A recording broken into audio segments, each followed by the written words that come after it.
अस्सलाम वालेकुम स्टूडेंट्स, आज हमारा फिज़िक्स का लेक्चर नंबर 1B। हमने प्रीवियस लेक्चर में डील किया था माइक्रोस्कोप को, ठीक है। अब हम जो है उस कंपाउंड माइक्रोस्कोप को पढ़ेंगे कि कंपाउंड माइक्रोस्कोप क्या होता है और कंपाउंड माइक्रोस्कोप की नीड हमें क्यों पड़ी कि हमने जो था सिंपल माइक्रोस्कोप से हम क्या करते थे कि छोटे छोटे ऑब्जेक्ट्स, उसका छोटा सा इमेज हमें मिलता था। लेकिन जो बहुत ही ज़्यादा छोटे ऑब्जेक्ट्स थे जैसे बैक्टीरिया वगैरह, उनका इमेज देने के लिए हमें जो है हाई रेजोल्यूशन वाली माइक्रोस्कोप की ज़रूरत पड़ी, जिसको हम कहते हैं कंपाउंड माइक्रोस्कोप। सिंपल माइक्रोस्कोप में हम क्या करते हैं कि एक जो है वो लेंस यूज़ होता है, लेकिन कंपाउंड माइक्रोस्कोप में हमारे पास 2 लेंस जो है वो यूज़ होते हैं। इसकी कंस्ट्रक्शन किस तरह से है कि ये आपके पास यहाँ पर आप यहाँ से देखते हैं आँख से इमेज, यहाँ पर लाइट आती है और यहाँ पे हम अपना कोई भी ऑब्जेक्ट रखते हैं जिसमें हमने कुछ देखना हो, जिसका इमेज लेना हो, और यहाँ से हम क्या करते हैं, इसको टर्न करते हैं। रोटेटर यहाँ पे लगा होता है। अब इसको टर्न करने का क्या है इसमें कि जब हम इसको टर्न करते हैं, इसमें डिफरेंट फोकल लेंथ के जो है वो लेंसेज लगे होते हैं कि जब हम उसको रोटेट करते हैं कि हमारे पास एक जो है वो लेंस जो है सूटेबल नहीं होता, हमें अच्छा इमेज नहीं मिलता, फिर हम उसको रोटेट करते हैं, 3 लेंसेज लगे होते हैं यहाँ पर, फिर हम उसको रोटेट करते हैं, फिर भी हमें अच्छा इमेज नहीं मिलता, तो फिर हम जो है वो फिर इसको रोटेट करते हैं। तो क्या होता है कि उसका हमें सूटेबल इमेज जब तक नहीं मिल जाता, हम उसको रोटेट करते रहते हैं आगे पीछे करके, ताकि हमारे पास क्या है कि हमारे पास सूटेबल जो है वो इमेज हमें मिल जाए। इसकी कंस्ट्रक्शन किस तरह से है कि ये है आपका आई पीस, ये इसका बॉडी ट्यूब है, यहाँ पे उसका ऑब्जेक्टिव टर्ट होता है, यहाँ पे क्या हमारे पास फॉक्सिंग नॉब होता है, फाइन फॉक्सिंग नॉब है हमारे पास, ये इसकी आर्म है, ये स्लाइड विद द स्पेसिमेन के जो है जो जिसका भी हमने लेना होता है स्पेसिमेन, वो हम यहाँ पे रखते हैं, उसकी स्लाइड होती है वो बेसिकली, वो हम यहाँ पर रख देते हैं। ये हमारे पास ऑब्जेक्टिव स्टेज है उसकी, ये हमारे पास क्या है कंडेंसर लैम्प है, और उसके बाद ये हमारे पास उसकी बेस है। ये है कंस्ट्रक्शन किसकी, कंपाउंड माइक्रोस्कोप की। तो इसमें जो है हमारे पास हमने जो ऑब्जेक्टिव लेंस है, इसमें और चीज़ें जो है वो याद करने वाली क्या है कि ऑब्जेक्टिव लेंस है उसकी फोकल लेंथ हम शॉर्ट रखते हैं, और जो हमारे पास आई पीस है उसकी फोकल लेंथ हमारे पास फ्यू सेंटीमीटर की होती है। जो हमारे पास ऑब्जेक्टिव है उसकी फोकल लेंथ हमारे पास होती है लेस देन 1, ठीक है। हमेशा हम उसके ऑब्जेक्टिव की फोकल लेंथ कितनी रखेंगे, लेस देन 1 ही रखेंगे। यह है कंस्ट्रक्शन उसकी कंपाउंड माइक्रोस्कोप की। पढ़ लेते हैं अब इसको। Compound microscope has 2 converging lens, the objective and the eyepiece, and is used to investigate the structure of small objects following are some features of the compound microscope. तो features आपके पास इस वाले पेज पर हैं। क्या है वो कि it gives greater magnification by a single lens, कि ये हमारे पास ग्रेटर मैग्नीफिकेशन देता है। इसमें ऑब्जेक्टिव लेंस की फोकल लेंथ जो है वो शॉर्ट रखी जाती है, कितनी, एफ नोट जो है लेस देन 1 सेंटीमीटर, और eyepiece has the larger focal length F naught of few centimetre. ये आपके पास जो है इसके फीचर्स भी हो गए। नेक्स्ट जो है आपने इसकी पढ़नी है मैग्नीफिकेशन ऑफ कंपाउंड माइक्रोस्कोप, कि इसके मैग्नीफिकेशन किस तरह से लेते हैं, इसकी वर्किंग किस तरह से होती है, तो वो हम पढ़ते हैं। इसमें देखिए यहाँ पे हमारे पास 2 लेंस हैं, ये एक लेंस ये हो गया और एक लेंस ये हो गया। ये वाला लेंस जो है वो आई पीस है, और ये वाला लेंस हमारे पास कौन सा है, ऑब्जेक्टिव लेंस है। यहाँ पर जो है हमारे पास जो ऑब्जेक्ट है वो हमें इमेज देता है कितना, I1, ठीक है। वो कहाँ पर देता है, आई पीस के पीछे देता है हमें, यहाँ से आई पीस के पीछे हमें इमेज 1 देता है। अब ये जो I1 है ये ऑब्जेक्ट के तौर पे एक्ट करता है, किसके लिए, आई पीस के लिए, और फिर इसका इमेज हमें कहाँ पे मिलता है, I2 की सूरत में मिलता है जो ऑब्जेक्टिव लेंस के पीछे है, और वो हमारे पास क्या है, एक हमें लार्ज इमेज मिल जाता है। ये इमेज छोटा होता है और इसको जो है वो मैग्नीफाई करके हमें कौन सा इमेज मिलता है, I2 इमेज मिलता है, जो हमारे पास हम उसको कहते हैं कि वो क्या है, हमारे पास एक इसका फाइनल इमेज है, वो हमें कहाँ पे मिलता है, ऑब्जेक्टिव लेंस के पीछे मिलता है। ये टोटल इसकी वर्किंग थी। अब इसको पढ़ लेते हैं। Magnification can be determined through the ray diagram as shown in the figure. Objective forms a small image I1 inside the focal point of the eyepiece.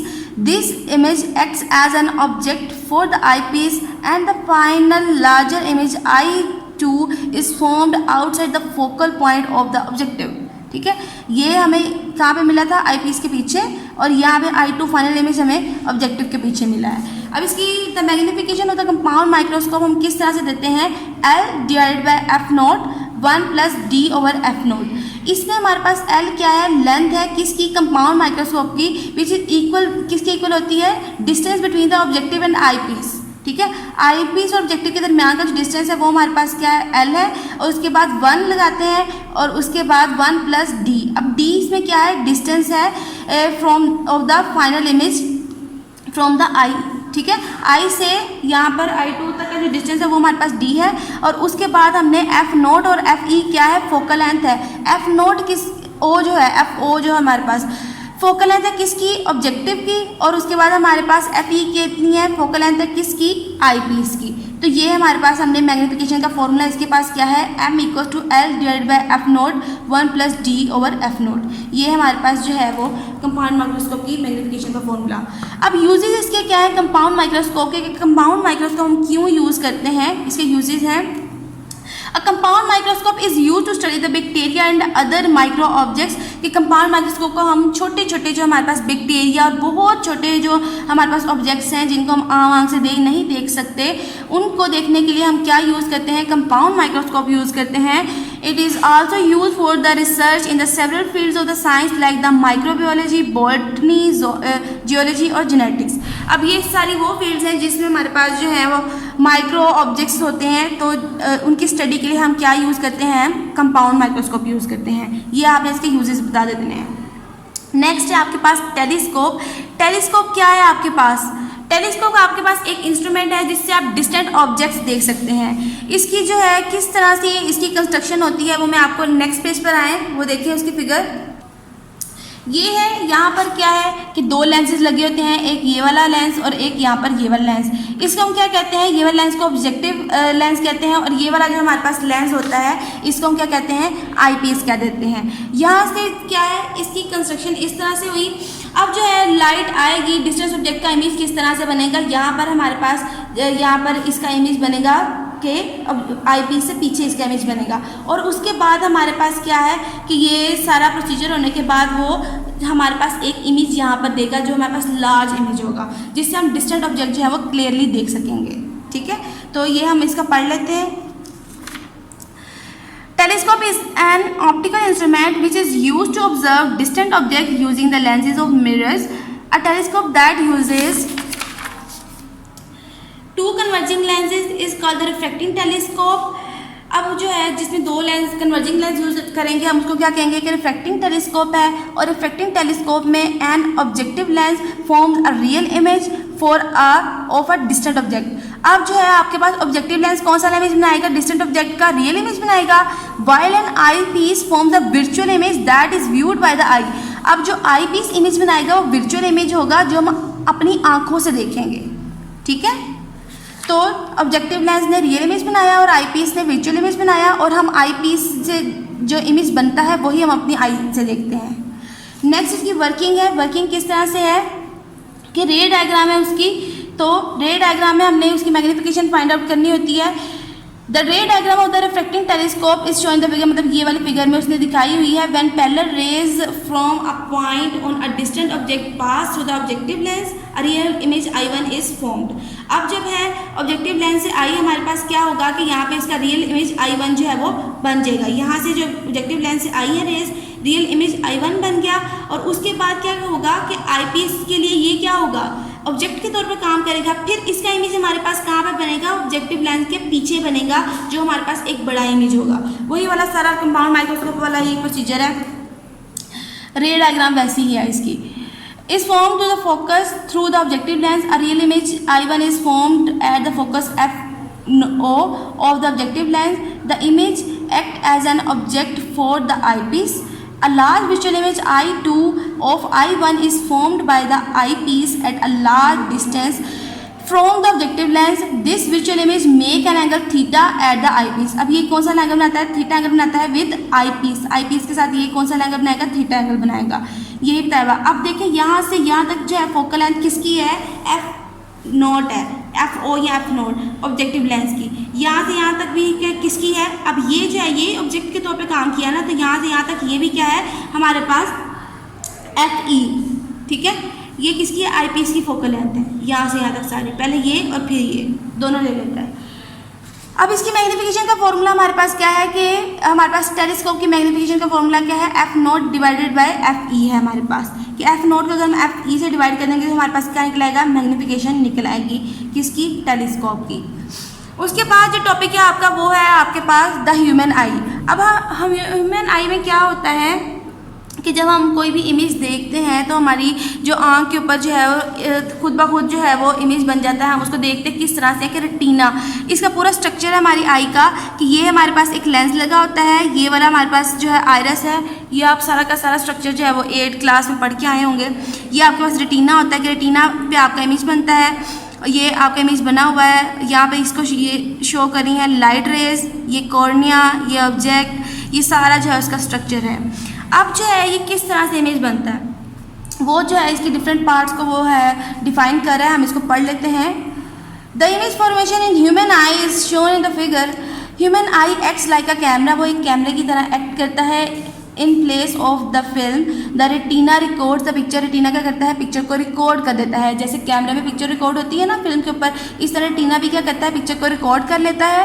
The eye has a reflecting system containing a converging lens. Eye का भी reflecting system होता है, उसमें कौन सा lens होता है, converging lens होता है। The lens forms an image on the retina which is a light sensitive layer at the back of the eye। कि हमारे पास आई के पीछे एक लाइट सेंसिटिव लेयर होती है जिसको हम रेटिना कहते हैं। उसके बाद हमारे पास क्या है कि in the camera the distance of the lens from the film is adjusted for the proper focus but in I the lens changes focal length. अब हम क्या करते हैं, कैमरे में हम उसको खुद जो है वो आगे पीछे मूव कराते हैं ताकि जो हम क्लियर इमेज मिले, लेकिन हमारी आई क्या करती है कि खुद ब खुद उसकी फोकल लेंथ को वो जो है वो सेट कर लेती है। Light enters the eye. अब किस प्रोसीजर आगे आ गया कि किस तरह से होता है। Light enters the I through a transparent membrane called the cornea. Cornea की मदद से वो क्या करेगा कि वो उसका जो है वो लाइट वहाँ से अंदर आती है। The iris is the coloured portion of the I and controls the amount of light reaching the retina. अब जो है उसके बाद कॉर्निया के बाद क्या है, आइरस का आ गया। आइरस क्या करेगा कि उसमें वो कलर्ड पोर्शन होता है और वो लाइट को कंट्रोल करता है कि कितनी लाइट जो है रेटिना पर पड़नी चाहिए। It has an opening at its centre called the प्यूपिल। अब हमारे पास क्या है कि यहाँ पर आ जाती है एक इसकी एक ओपनिंग होती है जिसको हम प्यूपिल कहते हैं। अब जो आइरस है वो कंट्रोल करता है किसकी साइज़ को, प्यूपिल की साइज़ को कंट्रोल करेगा। ब्राइट लाइट में क्या होता है कि आइरिस कॉन्ट्रैक्ट कर जाता है, मतलब सुकड़ जाता है, सुकड़ता है किसका, साइज ऑफ द प्यूपल को। जब हमारे पास लाइट ज़्यादा होती है तो हमारा प्यूपल क्या करता है, वो सुकड़ जाता है। While the light is dim तो हमारा प्यूपल क्या करता है, बड़ा हो जाता है। The lens of the eye is flexible and accommodates object over a wide range of distance. अब जो है हमारा जो हमारी आँख है वो डिस्टेंस ऑब्जेक्ट के तौर पे कि जब लाइट ज़्यादा है तो खुद ही सुकड़ जाती है। किस तरह का इमेज है, ब्लर इमेज हमें तब मिलता है जब कोई डिफेक्ट होता है, तो वैसे हमें क्लियर इमेज मिलता है। वो खुद ब खुद जो है वो लाइट को एडजस्ट कर लेता है। ये उसके फंक्शंस हैं, उसके डिफरेंट पार्ट्स जो हैं वो एक्ट करते हैं। अब आ जाती है अकोमोडेशन। अब अकोमोडेशन की सबसे पहले डेफिनेशन देख लेते हैं। नेक्स्ट पेज पे इसकी डेफिनेशन इसकी क्या है, the variation of the focal length of the eye lens to form a sharp image on retina is called accommodation. कि वो जो हमारे पास वेरिएशन होती है कि फोकल लेंथ कभी ज़्यादा होती है कभी कम होती है, तो इस वेरिएशन को हम क्या कहते हैं कि अकोमोडेशन कहते हैं। कि वो उसकी वेरिएशन इसलिए होती है ताकि हमें शार्प इमेज मिल सके। कहाँ पर मिलेगा, हमें रेटिना के ऊपर। तो इस वाले प्रोसीजर को हम क्या कहते हैं, अकोमोडेशन कहते हैं। अब ये किस तरह से एक्ट करती है, ये देखें, ये हमारे पास एक है फिगर।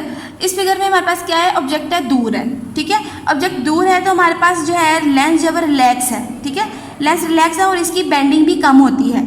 लेकिन अगर कोई ऑब्जेक्ट हम जो है करीब आ गया, बहुत करीब आ गया, तो वो क्या करेगा, लेंस जब वो टेंस हो जाता है और इसकी बेंडिंग भी ज़्यादा होती है, ठीक है। ये आपके पास है, इसकी फोकल लेंथ फिर डिफरेंट हो जाएगी। अगर हमारे पास वो डिस्टेंस चेंज हो रहा है तो फोकल लेंथ क्या करेगी, डिफरेंट हो जाएगी। सिर्फ इतना ही इसका प्रोसीजर है। पैराग्राफ पढ़ लेते हैं इसका। The camera focuses the image of an object at a given distance from it by moving the lens towards और अवे फ्रॉम द फिल्म। अब कैमरे में क्या होता है, हम उसको जो है वो खुद मैनुअली हम उसको क्या करते हैं कि उसकी फोकल लेंथ को चेंज करते हैं आगे पीछे करके, ताकि हमें जो है वो शार्प इमेज मिले। The eye has a different adjusting mechanism for the focusing the image of an object onto the retina. Its ciliary muscles controls the curvature and thus the focal length of the lens and allow object at various distances to be seen. अब वो क्या करता है कि curvature जो है उसको ciliary muscles जो करते हैं उसका कर्वेचर चेंज करते हैं, उसकी फोकल लेंथ क्या होती है कि उसको भी चेंज कर लेते हैं, कंट्रोल कर लेते हैं। तो यहाँ पर जो है जब ऑब्जेक्ट डिस्टेंस ज़्यादा डिस्टेंस पे होगा तो क्या करेगा, लेंस जो है रिलैक्स होगा। उसके बाद नीचे वाला पैराग्राफ देखें। If an object is far away from the eye, the deviation of the light through the lens must be less. deviation कम होगी. To do this, the ciliary muscle relax करेंगे and decrease the curvature, और curvature जो है वो decrease करेगा. thereby increase the focal. अगर curvature decrease करेगा तो उसका जो हमारे पास focal length है वो क्या करेगी, increase करेगी. इनका inverse relation होता है. The ray are thus focused onto the retina producing a sharp image of the distant object. अब क्या करेगा रेटिना पर, उसके शार्प इमेज बन जाएगा किसका, डिस्टेंट ऑब्जेक्ट का.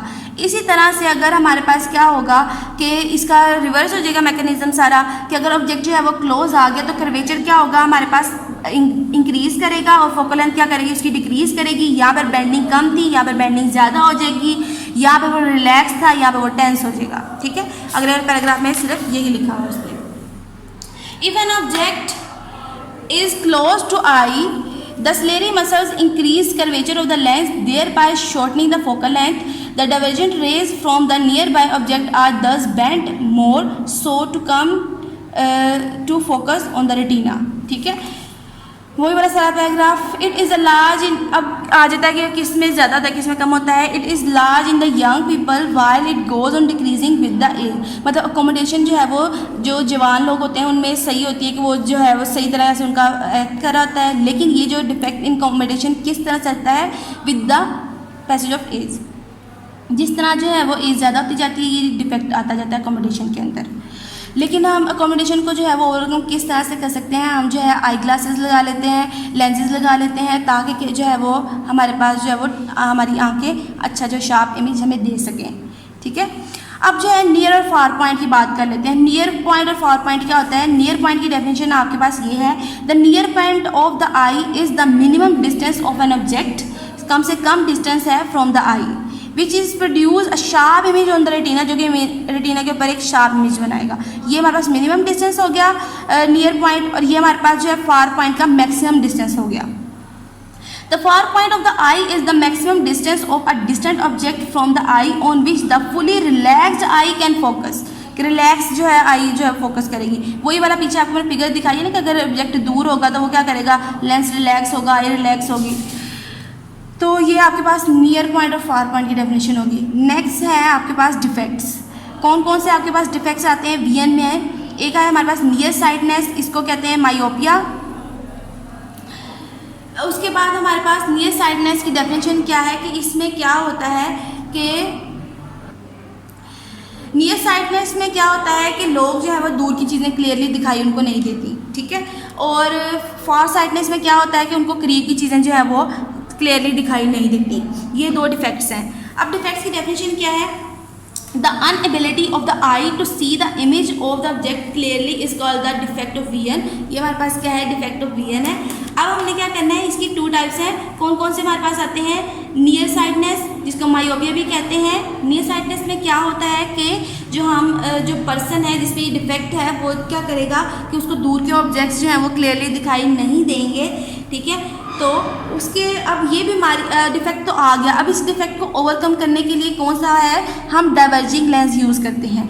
आँख के आगे जो ग्लासेस लगा देते हैं उसमें डाइवर्जिंग लेंस होता है. उससे क्या होता है कि आपको जो दूर के ऑब्जेक्ट्स हैं वो फिर क्लियरली दिखाई देते हैं.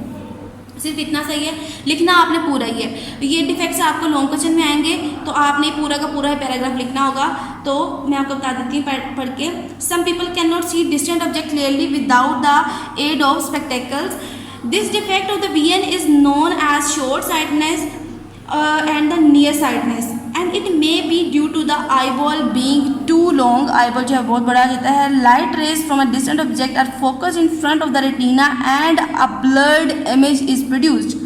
कि वो क्या करता है कि फोकस होता है किसके ऊपर, रेटिना के ऊपर, रेटिना से आगे, और उसके बाद क्या होता है कि वो हमें ब्लर इमेज मिलता है. ये जो है उसका सारा. अब जो है पर्सन में ये डिफेक्ट तो आ गया. अब हमने इसको ओवरकम किस तरह से करना है, ये आपने डायग्राम बनाने के बाद आपने क्या करना है कि यहाँ पर एक डाइवर्जिंग लेंस बना देना है. उससे क्या होगा कि ये फोकस करेगा और हमें जो है वो एक क्लियर इमेज मिल जाएगा. इमेज फॉर्म ऑन रेटिना, जब दोबारा इमेज बनेगा वो हमें क्लियर मिल जाएगा. ये इस रेटिना से आगे बना था, ये एग्जैक्टली रेटिना पर बनेगा. Nearsightedness eye can be corrected with the glass or the contact lenses that use diverging lenses. Light rays from the distant object are now diverged by the lens before entering the eye. To the observer, these light rays appear to come from far point and are therefore focused on the retina, thus forming a sharp image. ठीक है, अब हमारे पास बेटा ये जो है वो near sightedness हमने कंप्लीट कर लिया। अब आ जाता है फार साइटनेस। फार साइटनेस में क्या है कि जो है इस डिफेक्ट में जिस भी पर्सन में ये डिफेक्ट होगा उसको क्या है कि करीब की चीज़ें जो है वो क्लियरली दिखाई नहीं देंगी। ये किस वजह से होता है कि इमेज जो बनता है वो रेटिना के पीछे बन जाता है, रेटिना के पीछे बनेगा, यहाँ पर इमेज बनता है। तो इस डिफेक्ट को जो है ओवरकम करने के लिए, ठीक करने के लिए क्या किया जाता है, कन्वर्जिंग लेंस यूज़ किया जाता है, जिसको हम ग्लासेस वगैरह में लगा के या कॉन्टेक्ट लेंसेज के तौर पे जो हम यूज़ कर लेते हैं। उसमें कौन सा लेंस होता है, कन्वर्जिंग लेंस होता है। वो क्या करता है कि फिर से जो इमेज रेटिना के पीछे बन रहा था उसको एक्जैक्टली रेटिना पे बनाता है ताकि हमें जो है वो एक्जैक्टली इमेज नज़र आ जाए। The disability of the eye to form the distinct images of nearby objects on the retina is known as farsightedness। इसकी definition होगी when a farsightedness eye tries to focus on the book held closer than the near point, it shortens its focal length as much as it can। उसकी focal length जो छोटा करता है जितनी वो कर सकता है।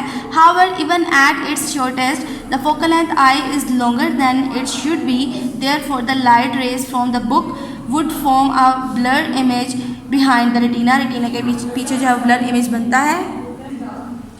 This defect can be corrected with the aid of a suitable converging lens। The lens refracts the light rays and they converge to form an image on the retina to an observer। These rays appear to come from near point to form a sharp virtual image on the retina, जो कि image के ऊपर जो है retina बना देता है। अब जो है बेटा आपने ये सारे जो टॉपिक्स पढ़े हैं, इन सब टॉपिक्स में आपके पास कंपाउंड माइक्रोस्कोप जो है वो लॉन्ग क्वेश्चन में आता है। ये आपने पूरा का पूरा करना होगा। आपको क्वेश्चन अटैम्प्ट करना बेटा, जब भी हमारे पास कोई भी लॉन्ग क्वेश्चन आता है आपने उसको पहले कीवर्ड जो है उसको डिफाइन करना होता है। तो आपने क्या करना है बेटा, यहाँ पर अगर कंपाउंड माइक्रोस्कोप आता है तो आपने कंपाउंड माइक्रोस्कोप का इसकी प्रॉपर डेफिनेशन तो नहीं है, लेकिन आपने बताना है कि किस लिए जो है इसकी ज़रूरत पड़ी थी हमें, इसकी कंस्ट्रक्शन क्या है, मतलब ये डायग्राम बना दें, उसके बाद उसके ये फीचर्स लिख दें। इसी तरह से आपने करना है। उसके बाद मैग्नीफिकेशन के लिए आपने ऐसे ही पैराग्राफ लिख दें, मैग्नीफिकेशन की हेडिंग दें, फिगर की हेडिंग दें, उसके बाद जो है यहाँ पर ये फॉर्मूला लिखें और उसके बाद टॉपिक को एंड करें यूजेस पर। इस तरह टेलीस्कोप आ जाता है। टेलीस्कोप की आपने जो है वो डेफिनेशन सबसे पहले लिखनी थी, वो जो आपके पास था कि इंस्ट्रूमेंट हम किस लिए यूज़ करते हैं, डायग्राम बनाएं, इसकी वर्किंग लिखें और मैग्नीफिकेशन लिख दें। अब अगर ह्यूमन आई आ जाता है तो आपने ह्यूमन आई में वो उसका सारा प्रोसीजर लिखना है, वो किस तरह से जो फोकस करता है, रिजेंबल करता है आई के साथ, ये पूरा का पूरा पैराग्राफ इस तरह से। अगर आपको अकोमोडेशन आ जाती है तो अकोमोडेशन में सबसे पहले आप उसकी डेफिनेशन लिखेंगे, उसके बाद आप जो है वो ये वाला बताएंगे कि अगर ऑब्जेक्ट दूर है तो किस तरह से रिलैक्स होता है, क्या क्या फोकल लेंथ कम हो जाती है, कर्वेचर ज़्यादा हो जाता है। फिर आप क्या करेंगे कि जब ऑब्जेक्ट करीब है तो फिर किस तरह से होता है, और उसके बाद जो है आपने डिफेक्ट्स अगर नियर और फार पॉइंट के अगर आ जाता है तो वो आपने डेफिनेशन ही लिखनी होगी। डिफेक्ट्स आपके पास लॉन्ग में आते हैं तो डिफेक्ट्स लॉन्ग में आते हैं। सबसे पहले आप इसकी डेफिनेशन लिखेंगे, डिफेक्ट होता क्या है, टाइप्स लिखेंगे, टाइप्स को फिगर के साथ एक्सप्लेन करेंगे और उसके बाद जो है वो दोनों टाइप्स आप एक्सप्लेन कर देंगे। अब आपने होमवर्क में क्या करना है, आपके जितने भी लॉन्ग क्वेश्चंस मैंने आपको बताए हैं इस लेक्चर में, वो आपने क्या करना है, अपनी नीट कॉपीज़ पर उसको राइट कर लेना है। इन सब टॉपिक्स को आपने अच्छे तरीके से जो है वो याद करना है और इसको अटैम्प्ट करना भी सीखें। हमेशा हर टॉपिक में डायग्राम लाजमी बनाया करें। स्टे ब्लेस्ड, अल्लाह हाफ़िज़।